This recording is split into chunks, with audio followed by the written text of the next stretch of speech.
mga magulang at mga mahal na taga-subaybay.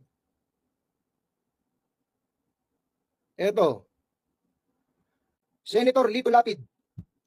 Senator Lito Lapid, 4,760 million, 4.76 billion ang kanyang insertion. At least ito muna nasa listahan ko.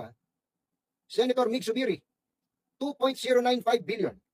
Senator Cynthia Villar, 4.367 4,367,500,000.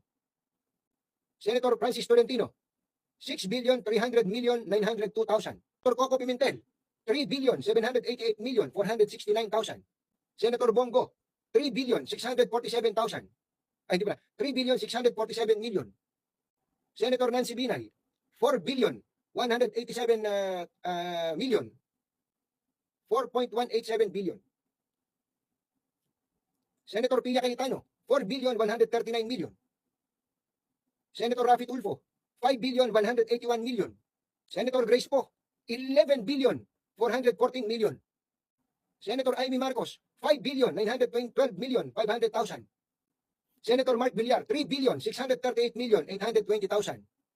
Senator Win Gatchalian, 3,756 million. Senator J.B. Ejercito, 3,831 million. And Senator Risa Ontiveros, 3,035,800,000. Yung iba, hindi ako nagulat. Kay Senator Risa, nagulat ako. Bakit po? Sapagkat siya po ay morally upright. Sa aking tingin. Pero the way your supporters and allies have responded to my vlog, hindi po kapuri-puri.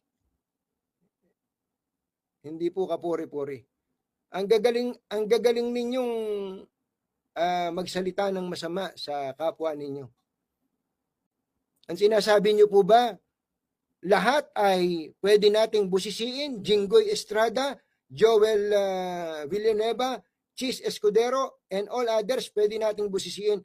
Pero si Senator Risa Ontiveros, hindi. Is he exempted from public scrutiny? Baka nakalimutan ninyo, mga kababayan, that public office is a public trust. Public officials and employees must at all times be accountable to the people. Lahat ng oras. Accountable. Kapag sumigaw kayo ng transparency sa iba, dapat transparent din kayo sa sarili ninyo. Sapagkat yan po ay hinahanap sa mga taga-gobyerno. Wala pong exempted dito. We should be consistent in asking for accountability and transparency, mga kababayan. Hindi pwedeng transparent lang sa iba, sa ilan ay hindi. Ano po, mga kababayan?